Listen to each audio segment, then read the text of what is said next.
युधिष्ठिर ने पूछा, भगवन, आप जो जो प्रयाग के महात्म्य का वर्णन कर रहे हैं, त्यों त्यों मैं निःसंदेह समस्त पापों से मुक्त होता जा रहा हूँ। महामुने, धर्म में सुदृढ़ बुद्धि रखने वाले मनुष्यों को किस विधि से प्रयाग की यात्रा करनी चाहिए? इसके लिए शास्त्रों में जिस विधि का वर्णन किया गया है वो मुझे बतलाइए। मार्कंडेय जी ने कहा, राजन, मैंने ऋषि प्रणीत विधि के अनुसार जैसा देखा एवं जैसा सुना है, उसी के अनुरूप प्रयाग तीर्थ को यात्रा विधि का क्रम बतला रहा हूँ। जो मनुष्य कहाँ से भी प्रयाग तीर्थ की यात्रा के लिए हष्ट पुष्ट बैल पर सवार होकर प्रस्थान करता है, उसे जो फल प्राप्त होता है वो सुनो। गोवंश को कष्ट देने वाला वो मनुष्य अत्यंत घोर नरक में निवास करता है तथा उस प्राणी के पितर उसका दिया हुआ जल नहीं ग्रहण करते, क्योंकि गौ का क्रोध बड़ा भयानक होता है। जो विधि के अनुसार पुत्रों तथा बालकों को प्रयाग में स्नान कराता है, गंगा जल का पान कराता है तथा अपनी ही तरह ब्राह्मणों को सारा दान दिलाता है, वो तीर्थ फल का भागी होता है। जो मनुष्य ऐश्वर्य के लोभ से अथवा मोहवश सवारी पर बैठकर प्रयाग की यात्रा करता है, उसका वह तीर्थ फल नष्ट हो जाता है, इसलिए सवारी का परित्याग कर देना चाहिए। जो गंगा यमुना के संगम पर ऋषि प्रणीत विवाह विधि से अपनी संपत्ति के अनुसार कन्या दान करता है, उसे उस पुण्य कर्म के फलस्वरूप पूर्वोक्त घोर नरक का दर्शन नहीं होता, अपितु वह उत्तर कुरु देश में जाकर अक्षय काल तक आनंद का उपभोग करता है और उसे धर्मात्मा एवं सौंदर्यशाली स्त्री पुत्रों की भी प्राप्ति होती है। इसलिए राजेंद्र, अपनी संपत्ति के अनुकूल प्रयाग में दान अवश्य करना चाहिए। इससे तीर्थ का फल बढ़ जाता है और वो दाता प्रलय पर्यंत स्वर्गलोक में निवास करता है। इसमें कुछ भी संदेह नहीं है। 3-10 जो मनुष्य प्रयाग स्थित अधिकट के नीचे पहुंचकर प्राणों का त्याग करता है, वो अन्य सभी पुण्य लोकों का अतिक्रमण कर रुद्रलोक को चला जाता है। प्रलय काल में जब 12 सूर्य रुद्र के आश्रय में स्थित होकर अपने प्रखर तेज से तपने लगते हैं, उस समय वे सारे को तो जलाकर भस्म कर देते हैं, परंतु अक्षयवट को वे भी नहीं जला पाते। प्रलय काल में जब सूर्य, चंद्रमा और 14 भुवन नष्ट हो जाते हैं तथा सारा जगत एकार्णव के जल में निमग्न हो जाता है, उस समय भी भगवान विष्णु प्रयाग में बजाराधन में तत्पर होकर स्थित रहते हैं। देवता,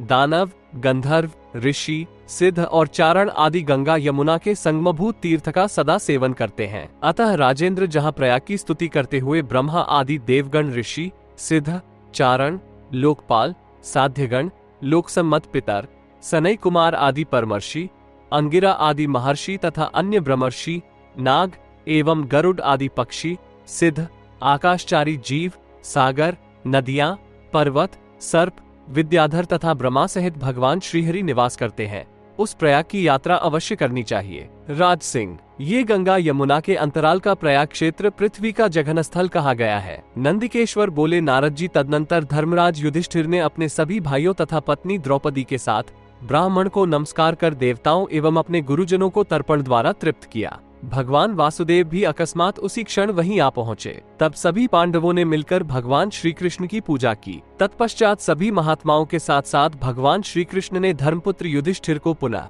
उनके राज्य पर अभिषिक्त कर दिया। इसी बीच महामुनि मार्कंडेय, स्वस्ति तुम्हारा कल्याण हो, यो कहकर क्षण मात्र में अपने आश्रम को लौट गए। तदनंतर महामना एवं धर्मात्मा धर्मपुत्र युधिष्ठिर भी बड़ा बड़ा दान देकर भाइयों के साथ वहां निवास करने लगे। जो मनुष्य प्रातः काल उठकर इस महात्म्य का पाठ करता है तथा नित्य प्रयाग का स्मरण करता है, वो परमपद को प्राप्त कर लेता है तथा समस्त पापों से मुक्त होकर रुद्रलोक को चला जाता है। 1-6 भगवान वासुदेव ने कहा, महाराज युधिष्ठिर, मैं जैसा कह रहा हूँ, मेरे उस वचन का पालन कीजिए। आप प्रयाग में जाकर संताप रहित हो नित्य भगवान नाम का जप और हवन कीजिए तथा हम लोगों के साथ नित्य प्रयाग का स्मरण कीजिए। राजेंद्र, ऐसा करने से आप स्वयं स्वर्गलोक को प्राप्त कर लेंगे, इसमें तनिक भी संशय नहीं है। जो मनुष्य प्रयाग की यात्रा करता है अथवा वहां निवास करता है, उसका आत्मा समस्त पापों से विशुद्ध हो जाता है और वो दलोक को चला जाता है। जो प्रतिग्रह, दान लेने से विमुख, संतुष्ट, जितेंद्रिय, पवित्र और अहंकार से दूर रहता है, उसे तीर्थ फल की प्राप्ति होती है। जो क्रोध रहित,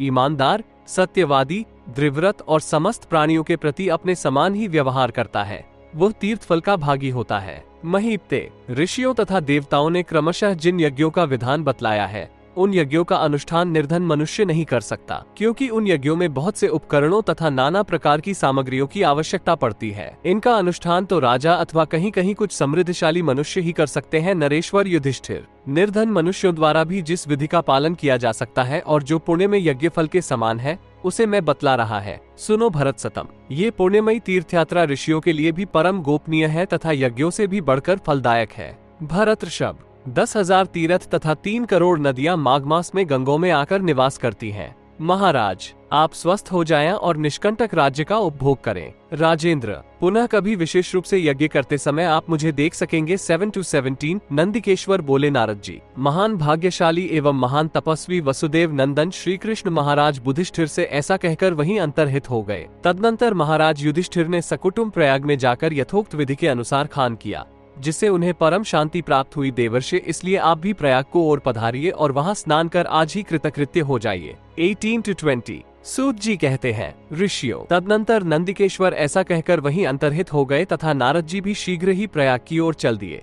वहां पहुंचकर उन्होंने शास्त्रोक्त विधि के अनुसार स्नान एवं जप आदि कार्य संपन्न किया। तत्पश्चात श्रेष्ठ ब्राह्मणों को दान देकर वे अपने आश्रम की ओर चले गए। 21 to 22